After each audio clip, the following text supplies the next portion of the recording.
Before penicillin changed everything in the 1940s, there was one disease that Hollywood feared more than box office failure, more than scandal, more than even the most career-destroying tabloid headline. It moved silently.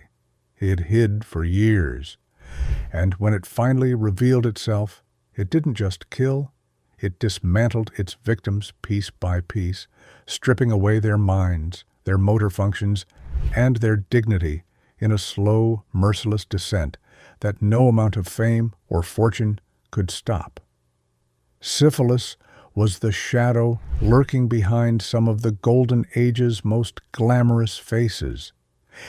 It crept through the industry during an era of rampant excess, limited medical understanding, and treatments that were often nearly as destructive as the disease itself. Mercury injections, arsenic compounds, and experimental therapies that left patients poisoned from the inside out. Some of Hollywood's brightest stars carried this secret, watching helplessly as the disease moved from their blood into their brains, transforming them from icons into shells of their former selves. Their stories were buried, rewritten, and sanitized by studios desperate to protect their investments.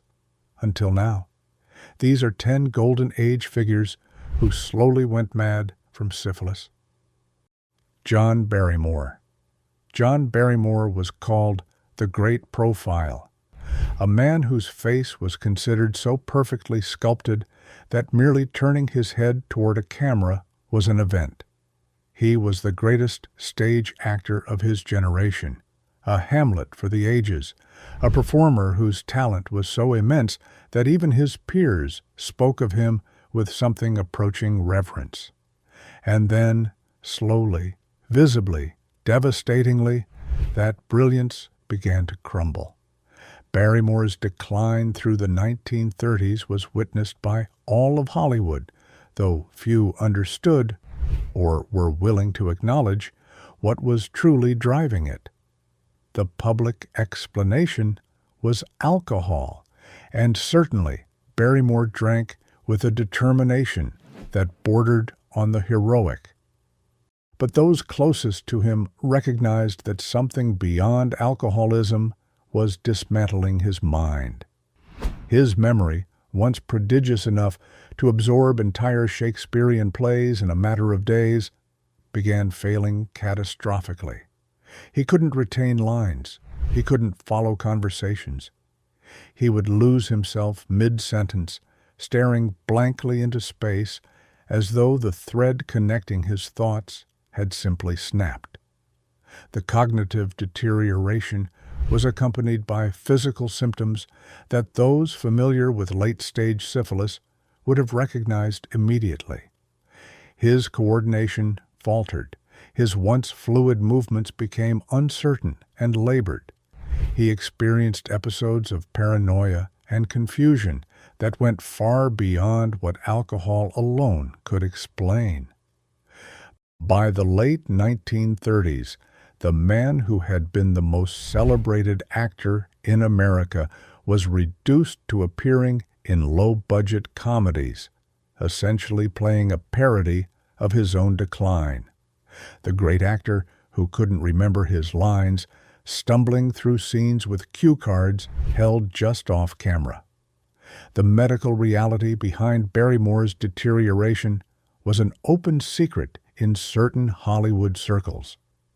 Syphilis, likely contracted decades earlier during his notoriously promiscuous youth, had progressed to its tertiary stage, attacking his central nervous system in the form of neurosyphilis.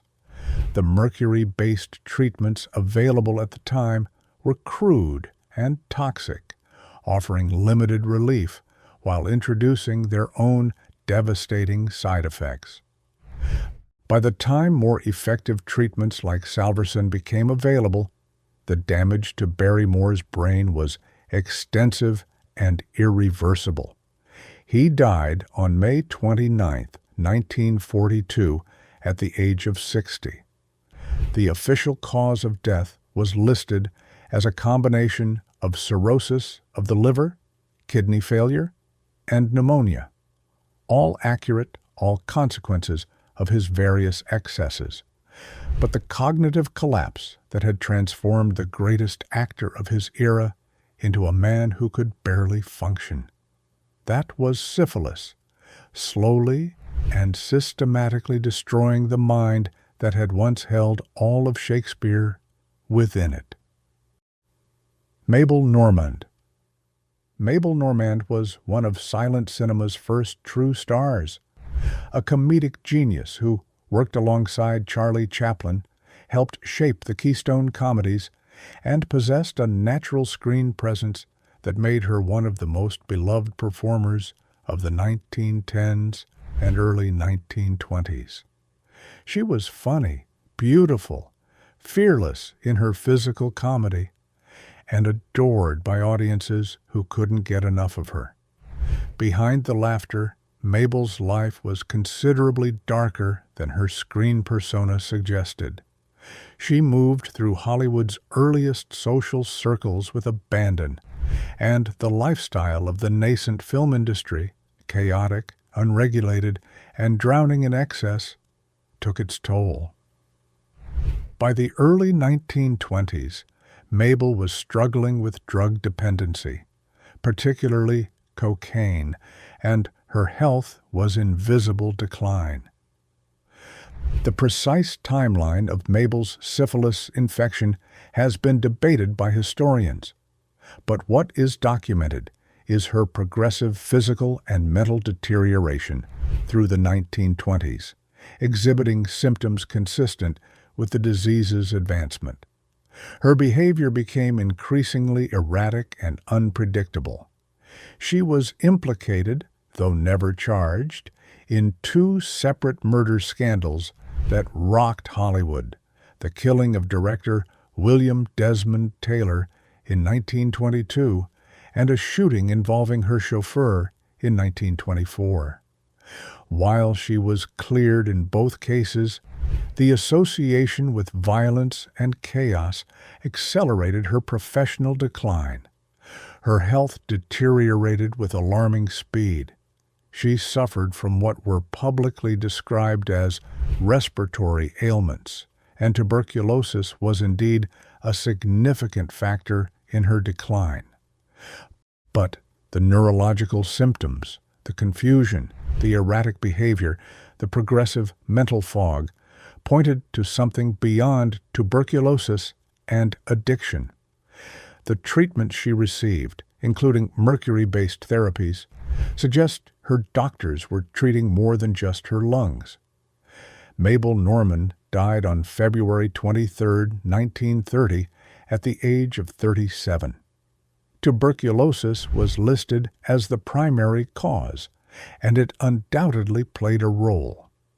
But the full picture of her decline, the cognitive disintegration, the behavioral changes, the neurological symptoms layered on top of her other ailments, paints a more complex and tragic portrait of a woman whose body was under assault from multiple directions, with syphilis likely among the forces that pulled her under. Jack Pickford. Jack Pickford lived in the shadow of his sister Mary, America's sweetheart, and one of the most powerful women in Hollywood. Where Mary was disciplined, strategic, and fiercely protective of her image, Jack was reckless, dissolute, and seemingly determined to squander every advantage his family name afforded him. And it was that recklessness that led to the infection that would slowly destroy him. Jack was handsome in a soft, boyish way that earned him steady work in silent films, though he never approached his sister's level of stardom or talent. What he did approach and surpass was her capacity for living dangerously.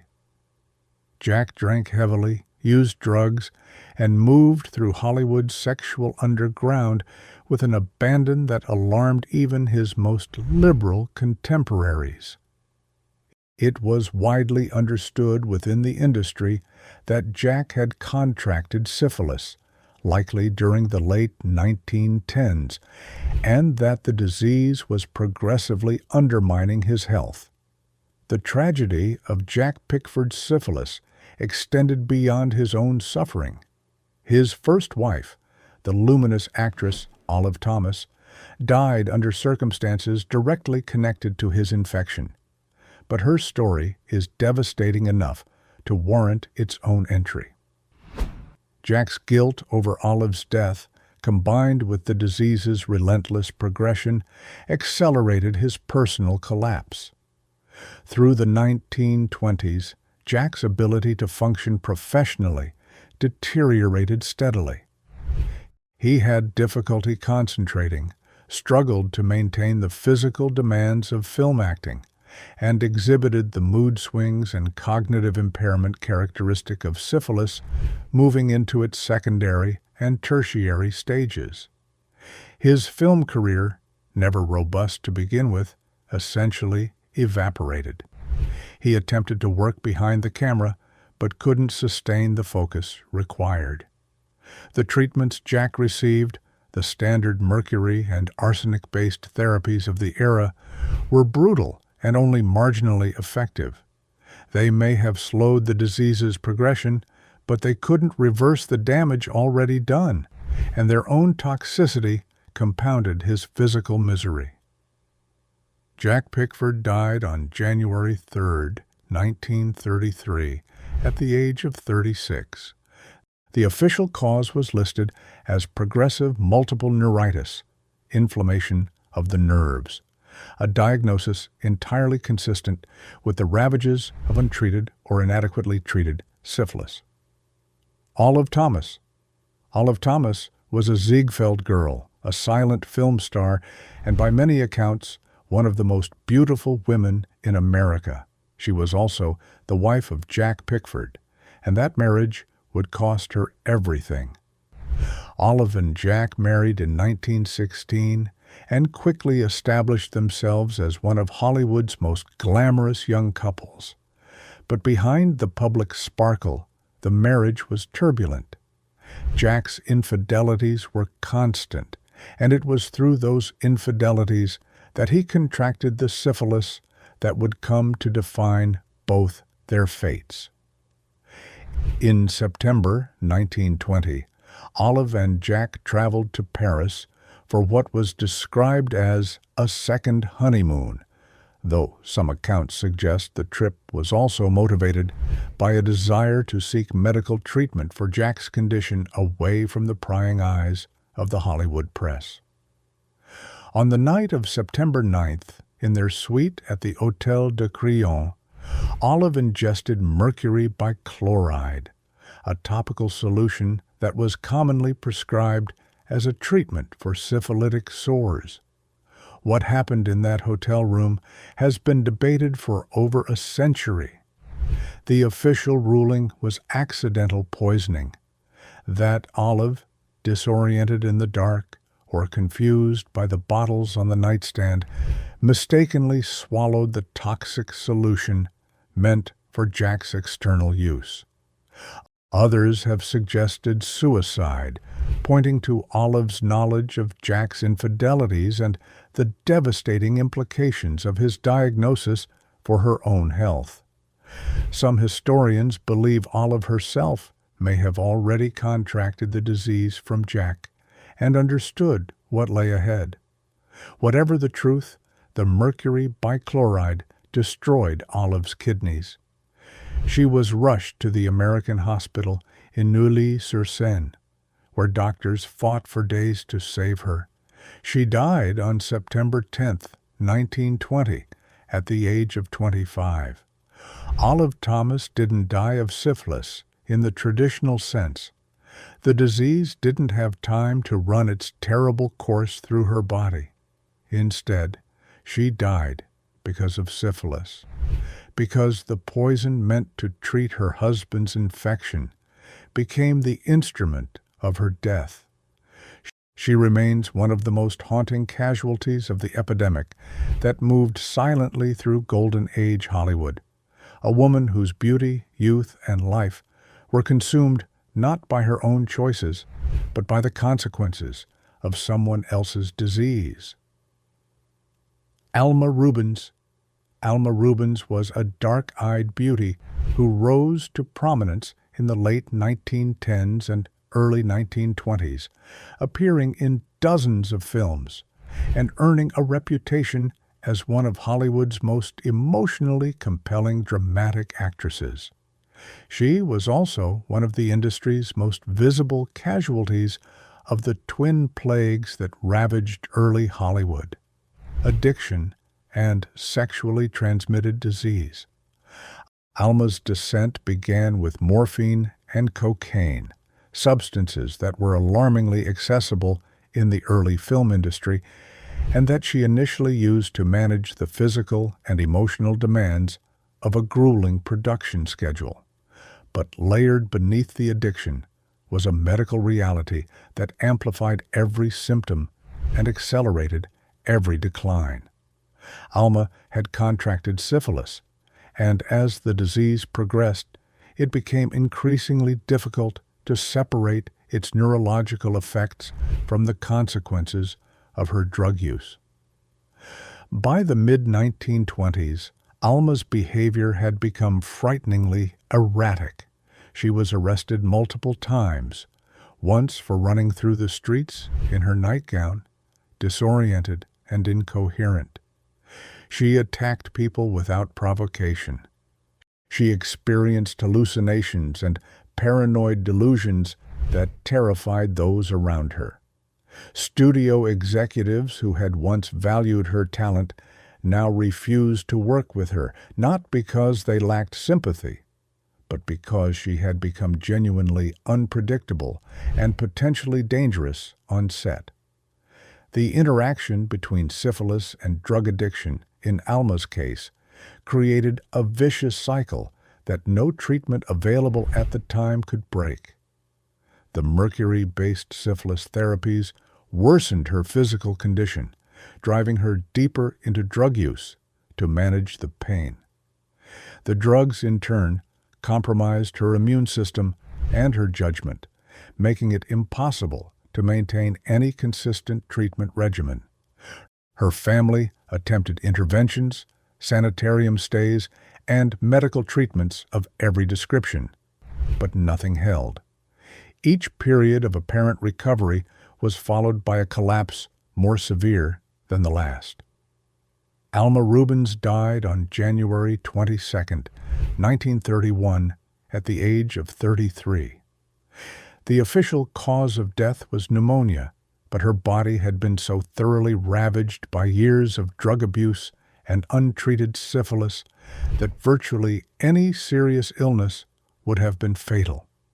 She left behind a filmography that hinted at enormous talent, and a biography that reads like a catalog of everything that could go wrong when disease, addiction, and an industry without safeguards converged on a single, vulnerable life.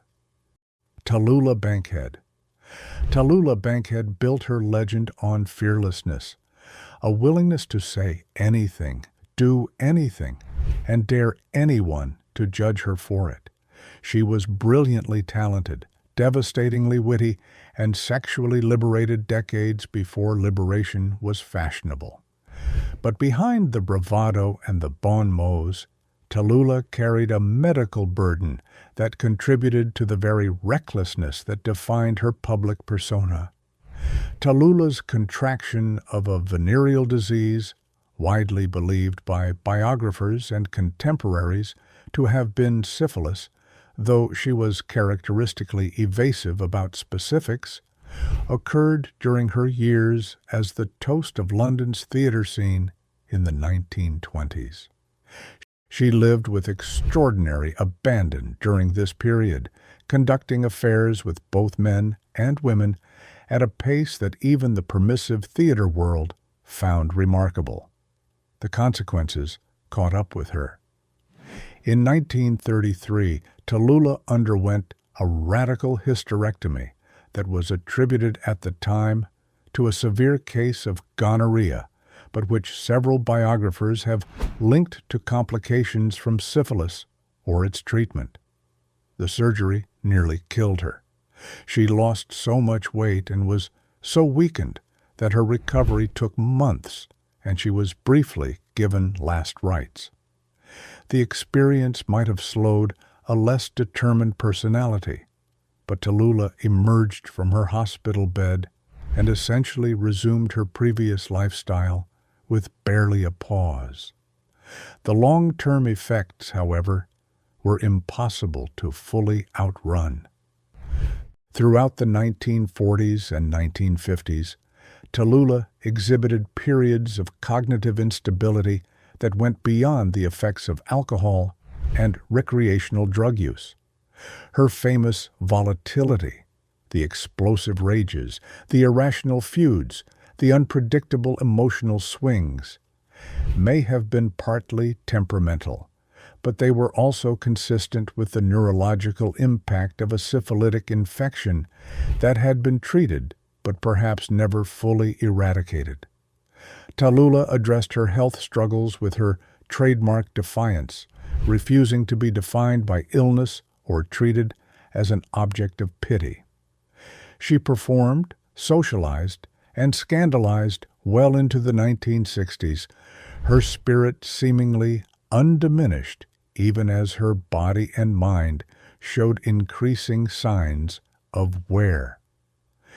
She died on December 12, 1968, at the age of 66, from pneumonia complicated by emphysema and malnutrition. The full extent of syphilis's role in her decline remains debated, but the disease was unquestionably part of the complex web of health challenges that shadowed her extraordinary life. Florence Foster Jenkins. Florence Foster Jenkins is remembered today primarily as history's most famously terrible singer, a wealthy New York socialite who believed she possessed extraordinary vocal talent and who staged recitals that audiences attended partly in genuine support and partly because watching her perform was, by all accounts, one of the most unintentionally hilarious experiences available in mid-century Manhattan. What is less commonly discussed, though Florence herself referenced it, is the role syphilis played in both her life and, ironically, her singing. Florence contracted syphilis from her first husband shortly after their marriage in 1886, when she was just 18 years old. The infection was devastating in multiple ways. It ended the marriage, it caused her estrangement from her family after she refused to remain with her unfaithful husband, and it initiated a lifelong battle with a disease that would progressively damage her nervous system. The mercury treatments Florence received over the following decades were the standard of care, but carried severe consequences. Mercury poisoning affects motor control, coordination, and nerve function, all critical components of vocal performance. Some historians and medical researchers have suggested that the damage to Florence's nervous system, caused by both the syphilis itself and the mercury used to treat it, may have been directly responsible for her inability to control pitch, tone, and rhythm. In other words, her legendarily awful singing may not have been simple delusion. It may have been a neurological symptom.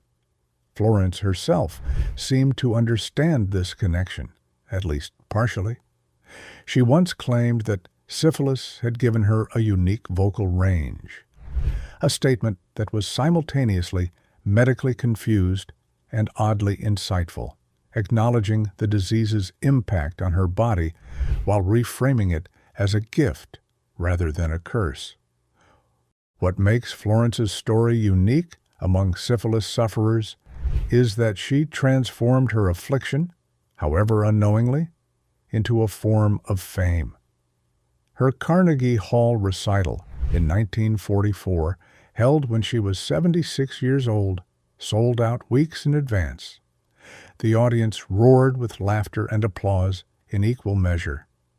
Florence, by most accounts, interpreted the response as genuine appreciation. She died a month later on November 26, 1944, having lived one of the strangest, saddest, and most oddly triumphant lives of anyone on this list. Rudolph Valentino. Rudolph Valentino was the first great male sex symbol of American cinema, an Italian immigrant whose smoldering screen presence in films like The Sheik and Blood and Sand drove audiences to a frenzy unprecedented in the young history of motion pictures. Women fainted at his appearances. Men resented him so intensely that newspaper editorials questioned his masculinity. He was, for a brief and incandescent period, the most famous man in America. He was also, according to persistent historical accounts and medical speculation, suffering from syphilis during the final years of his short life. Valentino's official cause of death in August 1926, at the staggering age of 31, was peritonitis caused by a perforated gastric ulcer, complicated by pleurisy. These diagnoses are well documented and medically sound, but several biographers and medical historians have noted that Valentino exhibited symptoms in his final years that suggest an underlying syphilitic infection may have compromised his immune system and contributed to the cascade of medical failures that killed him. He suffered from recurring fevers, fatigue, and periods of mental fog that interfered with his work. His physical stamina, once remarkable, declined noticeably. He experienced joint pain and skin issues that he attributed to various causes, but that are consistent with secondary stage syphilis. The gastric ulcers that ultimately killed him can themselves be associated with the systemic inflammation that syphilis produces throughout the body. The circumstances surrounding Valentino's medical care in his final days have also raised questions. His doctors seemed to encounter complications they didn't fully anticipate, and the speed of his decline, from apparent health to death in less than 2 weeks, suggested a body already weakened by forces beyond what the immediate diagnosis explained. Whether syphilis was a primary driver of Valentino's death, or merely a contributing factor to an already compromised constitution, remains debated. What is not debated is the hysteria that followed his passing. An estimated 100,000 people lined the streets of New York for his funeral. Multiple fans attempted suicide. The outpouring of grief was unlike anything America had experienced for a civilian figure. Valentino burned fast and bright, and was gone before the world had time to understand what it was losing. If syphilis was indeed part of his story, it adds another layer of tragedy to a life that was already almost unbearably brief. Barbara LaMarr. Barbara LaMarr was nicknamed the girl who is too beautiful, a title that sounds like Hollywood hyperbole until you see photographs of her and realize it might have been an understatement. With jet black hair, luminous eyes, and features that seemed designed to make cameras fall in love, LaMarr was one of the most striking women ever to appear on screen. She was also a screenwriter, a fashion icon, and by the age of 25, a major star. By 29, she was dead. LaMarr's life moved at a velocity that was extraordinary, even by Hollywood standards. She was married and divorced multiple times before she was 20. She wrote screenplays, starred in films, attended every party, maintained multiple romantic relationships simultaneously, and slept, by her own account, no more than 2 hours a night, believing that sleep was a waste of life. That philosophy, combined with heavy drug use and an underlying syphilitic infection, created a metabolic catastrophe that her young body simply could not survive. The syphilis, contracted during her turbulent early romantic life, progressed through Marr's system during the very years she was achieving her greatest fame. The treatments available, arsenic-based salvarsan injections and mercury compounds, were themselves toxic, and Marr's already overtaxed body struggled to cope with both the disease and its cures. She used heroin and morphine to manage pain, which in turn weakened her further, creating the same devastating cycle that consumed Alma Rubin's. By 1925, Marr's decline was visible on screen. She appeared gaunt, her movements lacked their previous fluidity, and her concentration faltered during filming. Friends and colleagues watched helplessly as the most beautiful woman in Hollywood seemed to age years in a matter of months. The tuberculosis that was listed as her official cause of death on January 30th, 1926, was real, but it claimed her largely because syphilis, drug addiction, and self-neglect had demolished her immune system so thoroughly that her body had nothing left to fight with. Barbara Marr lived more in 29 years than most people manage in 90, but the fire that made her extraordinary was also the fire that consumed her. Al Capone. Al Capone was not a Hollywood star. He was something far more dangerous and, in his own dark way, far more famous.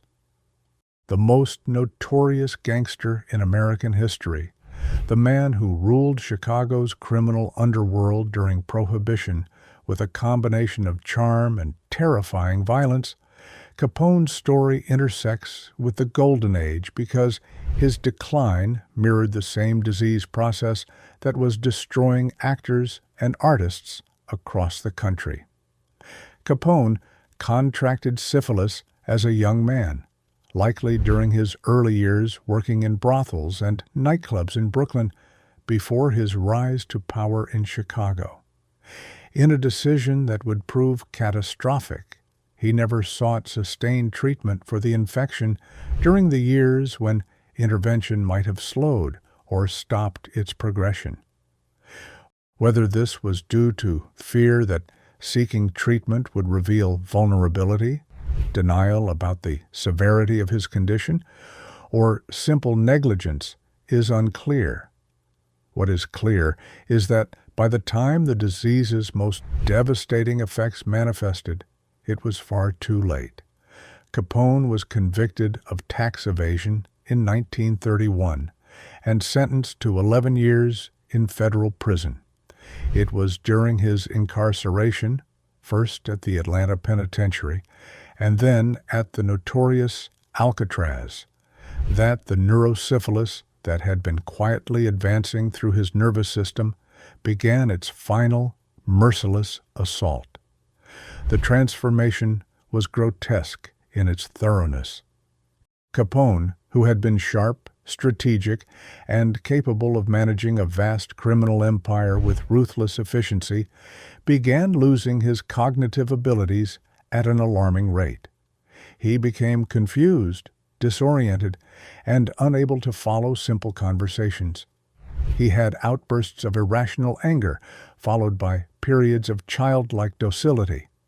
Prison doctors who examined him estimated that his mental capacity had deteriorated to that of a 12-year-old child. The most feared man in America was reduced to making his bed over and over again, strumming a banjo in the prison band, and wandering the corridors of Alcatraz in a fog of neurological devastation. He was released from prison in 1939, but the man who emerged bore almost no resemblance to the crime lord who had entered. He retreated to his estate in Palm Island, Florida, where his family cared for him as he continued to deteriorate. By the mid-1940s, a psychiatric evaluation determined he had the mental capacity of a 7-year-old. He would fish in his swimming pool, have animated conversations with people who weren't there, and occasionally become agitated by threats only he could perceive.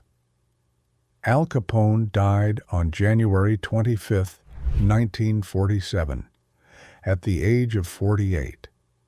The immediate cause was cardiac arrest following a stroke, but the underlying cause, the cause that had been systematically destroying his brain for decades, was syphilis. The disease accomplished what law enforcement, rival gangs, and the full weight of the federal government had struggled to achieve. It completely and utterly destroyed Al Capone. Syphilis didn't care about fame. It didn't care about beauty or talent or wealth or power. It moved through Golden Age Hollywood and beyond with the same cold indifference it had carried for centuries, entering silently, hiding patiently, and then dismantling its hosts with a cruelty that no screenwriter could have invented. These 10 stories are not just cautionary tales about excess or recklessness. They are reminders that before antibiotics, before modern medicine, before we understood how to fight the invisible enemies living inside our own bodies, even the most brilliant and beautiful among us were utterly defenseless against a microscopic spiral-shaped bacterium that could turn genius into confusion, beauty into ruin, and life into a slow, bewildering fade to black. The Golden Age glittered, but beneath the glitter, in hospital rooms and sanitariums and the quiet back bedrooms of mansions, the price was being paid in full. If this story moved you, make sure to subscribe and share it with someone who loves the untold history of Hollywood. Drop a comment below. Which story shocked you the most? Until next time.